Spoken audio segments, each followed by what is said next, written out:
నమస్తే, welcome to ANN Adilabad express. నేను Lakshminag Naraharisetti. Headlines చూద్దాం. వాడివేడిగా మున్సిపల్ తొలి సర్వసభ్య సమావేశం. ఎమ్మెల్యేపై మండిపడిన మున్సిపల్ చైర్పర్సన్.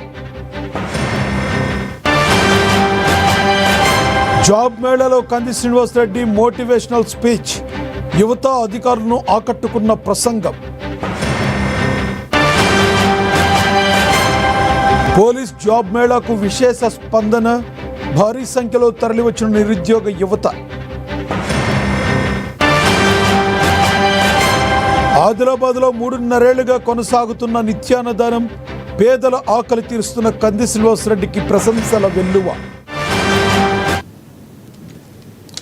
ఇక డీటెయిల్స్ చూస్తే, తొలి మున్సిపల్ సర్వసభ్య సమావేశాన్ని స్థానిక ఎమ్మెల్యే అండ చూసుకుని బీజేపీ సభ్యులు సజావుగా సాగనివ్వడం లేదని మున్సిపల్ చైర్పర్సన్ బండారి అనుష తీవ్ర ఆగ్రహం వ్యక్తం చేశారు. 6 అంశాలపై చర్చ జరుగుతున్న వేళ కావాలని బీజేపీ సభ్యులు బయటకు వెళ్లి రాద్ధాంతం చేశారని అన్నారు. తనకు 49 వార్డుల సమానమేనని, పార్టీలకు అతీతంగా అభివృద్ధి చేసుకుందామన్నారు. పాలకవర్గం ఏర్పడి 1 రోజులు కూడా కాలేదని, కావాలనే సభకు అడ్డుపడుతున్నారన్నారు. మీ ఎమ్మెల్యే పట్టణాభివృద్ధికి ఇన్నేళ్లుగా ఏం చేశాడని, ఆయన ఇంటి ముందు ధర్నా చేయాలని సూచించారు. రౌడీజం చేస్తామంటే కుదరదని హెచ్చరించారు. తాను అభివృద్ధికి కట్టుబడి ఉన్నానని, పార్టీలకు అతీతంగా పట్టణాభివృద్ధికి సహకరించాలన్నారు. అటు తమకు చర్చల్లో అవకాశం ఇవ్వకుండా పాస్ చేస్తూ వెళ్లారని బీజేపీ సభ్యులు మీటింగ్ హాల్ బయట ధర్నాకు దిగారు. చైర్పర్సన్ సభ్యులను మీటింగ్ హాల్ నుండి బయటకు రాకుండా అక్కడే బైఠాయించారు.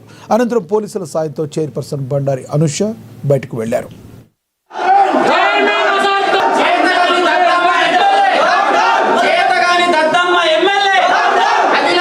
మరి 2.5 years నుంచి ఎమ్మెల్యే గారు ఉన్నారు. మీ ఎమ్మెల్యే గారు ఏం చేసిండ్రు ఆదిలాబాద్కి చూపెట్టుండ్రు. మీరు ఒక్కటన్నా చూపెట్టుండ్రి, మేము దానికి సమాధానం చెప్తాం.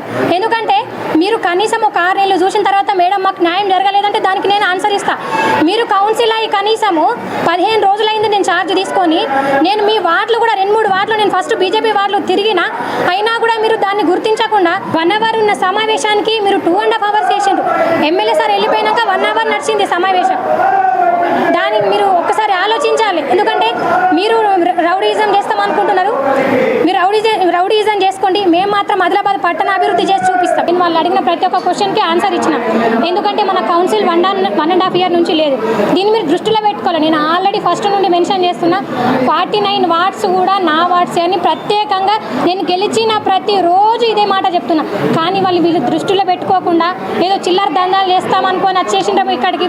కౌన్సిలర్ అంటే మేము ఇన్ని కోట్లు సంపాదిస్తామని ఎక్స్పెక్ట్ మొత్తం వాళ్ళు ఊహించుకొని వచ్చినట్టున్నారు వాళ్ళ మైండ్లో. మేము గొడవ చేస్తే మేము రౌడీలం అవుతాం అనుకుంటున్నారేమో. ఇది ఇక్కడ సాగది. ఇంతకు ముందున్న వేరు, ఇప్పుడు వేరు. ఎందుకంటే మేము ప్రక్షాళన చేసి చూపిస్తాం. మీ బీజేపీ వాళ్ళు ఎట్లా ఉండాలో అట్లా ఉంటేనే కౌన్సిల్ నడుస్తుంది. లేదా మేము ఎలా చేయాలో మనం అట్లనే వేసి చూపిస్తాం. మీ ఎమ్మెల్యే గారు 2 సంవత్సరాల ఏం చేసిండు, మీకు ఏం వాగ్దానం ఇచ్చిండో అవి మీరు చూపెట్టండి. ప్రతి ఒక్కరి దగ్గర పోయి కొబ్బరికాయ కొట్టడం, నమస్తే పెట్టడం కాదు. ఎక్కడ ఏ పనులు చూపించిండో ఆ ఫైల్స్ మీరు తీసుకురండి, మేము కూడా చూస్తాం, సంతోషపడతాం. కానీ ఏదో నామమాత్రంగా పోయి కొబ్బరికాయ కొట్టి నేను చేస్తా అంటే కాదు. మేము చేసి చూపిస్తాం. మేము చెప్పడం కాదు, మేము చేసి చూపిస్తాం.